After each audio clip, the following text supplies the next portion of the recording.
It's Carla from the Piping Bag Bakery. As promised, I wanted to give you a little bit of insight into the gluten-free grains that I work with, or that are usually used in gluten-free baking. I apologize that I did not get them done yesterday, but I'm getting them done today. So I want to show you, give you a visual of these grains. Hopefully I can do this. All right, so what I've done is I've started with what are known as the medium grains and the heavy grains, and that simply refers to the protein content and carbohydrate content. So over here we have yellow corn, white rice. You can also use brown rice in gluten-free cooking. This is millet. Right here you have sorghum, buckwheat, amaranth, and teff. Now these three are the heavy grains. These are the medium grains. All right. So, and as you notice, the smallest ones have the greatest nutritional impact, and we'll talk about that in a second. I'm going to put these back down here. All right. So there are some light-based flours, and they're really the starches, and they're not necessarily from grains or from seeds. And so we have things like arrowroot powder, we have cornstarch, I'm sorry, I have notes, potato starch, and tapioca starch. And those are their light-based flours. And they are used to bind, okay, and to give a fluffier, softer texture to gluten-free products. So we have medium-based flours, which are the millet and sorghum that are on this plate, and white rice. Other ones are quinoa.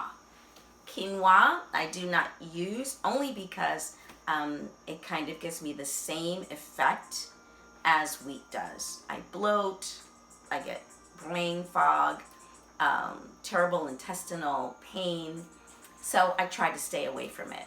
Now if you choose to try it, I think that's great, but you have to pressure cook it. You have to really rinse it well and then pressure cook it so that it breaks down the saponins in that seed.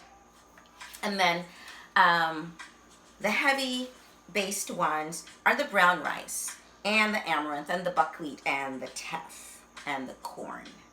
All right, so let's talk about nutritional value. And I'm going to put all of these, sorry, my brain's not working. I'm going to put all of these visuals on in a post for you so that you can see what I'm looking at. All right, so let's talk about amaranth. Amaranth is, well, I'll show you. This is amaranth right here. Okay. What is nutritionally awesome about amaranth is the protein content, the calcium content, the fiber and the iron, the magnesium, and it has all 8 essential amino acids that we humans need. Buckwheat, which is this very large grain here, and the name is kind of gives you the illusion that you're eating wheat, but you're not. It is not a wheat grain. It is actually a fruit. It's a fruit, and it is nutritionally packed with zinc, copper, protein, and fiber. Next one, millet. I should just keep this here for you, right? Here's the millet. Okay. It's rich in magnesium, folate, fiber, and protein. If you are of childbearing age, women particularly, then you would appreciate the folate, because that actually um, uh, contributes to the health of the follicle and the egg. Okay? Sorghum, which is the second largest, which is right here. Sorghum is rich in fiber, protein, magnesium, iron, and potassium. And the last one, which is the teeny baby one here, just looks like powder or sand, is teff. And teff has calcium, iron, folate, magnesium, fiber, and protein. Now, I didn't go into corn, and I'll tell you why. Very often corn is genetically modified. It and soybeans are the two most genetically modified crops in the world.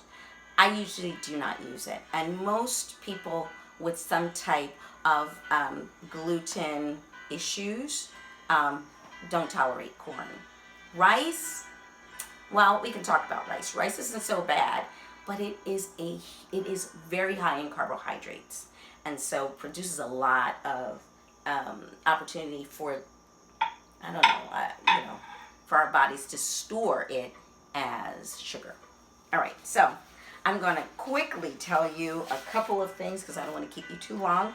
But millet, sorghum, and teff are lectin-free grains. And the reason why that's important in gluten-free baking or cooking is because lectins very often exacerbate the problems that we have as people who have autoimmune diseases or some type of disease that thrives on inflammation in the body, such as, let me think, arthritis, Alzheimer's disease, a lot of things that you wouldn't think about, Lyme's, they all thrive on inflammation. And so lectins contribute to that inflammation and make it extremely difficult for our bodies to regulate our immune system. Okay, let's see. The highest or the most nutritional grain out of the ones that we've talked about in terms of fiber and protein is teff, with 4.0 to 6.0 grams of fiber and very high in protein. All right, so teff, buckwheat, sorghum, and amaranth. I didn't discuss oats because we are told as people who have a sensitivity to gluten or who cannot in any way, shape, or form digest and metabolize the protein gluten, to stay away from oats. They are very easily contaminated with with wheat, and they are just not something that we want to have in our systems. High fiber, amaranth, buckwheat, millet, again, oats, and teff. Carbohydrates. Let's talk about that really fast. You want to try to use grains that have very, very, very low amount of carbohydrates, okay? And rice, both rices have the highest. 80 grams for white rice and 76 for brown rice. Out of the grains that I've showed you tonight, the lowest would be oats, but again, not something we want to ingest. Next lowest is quinoa. After that, corn and buckwheat. Then we have amaranth, and teff is at 33.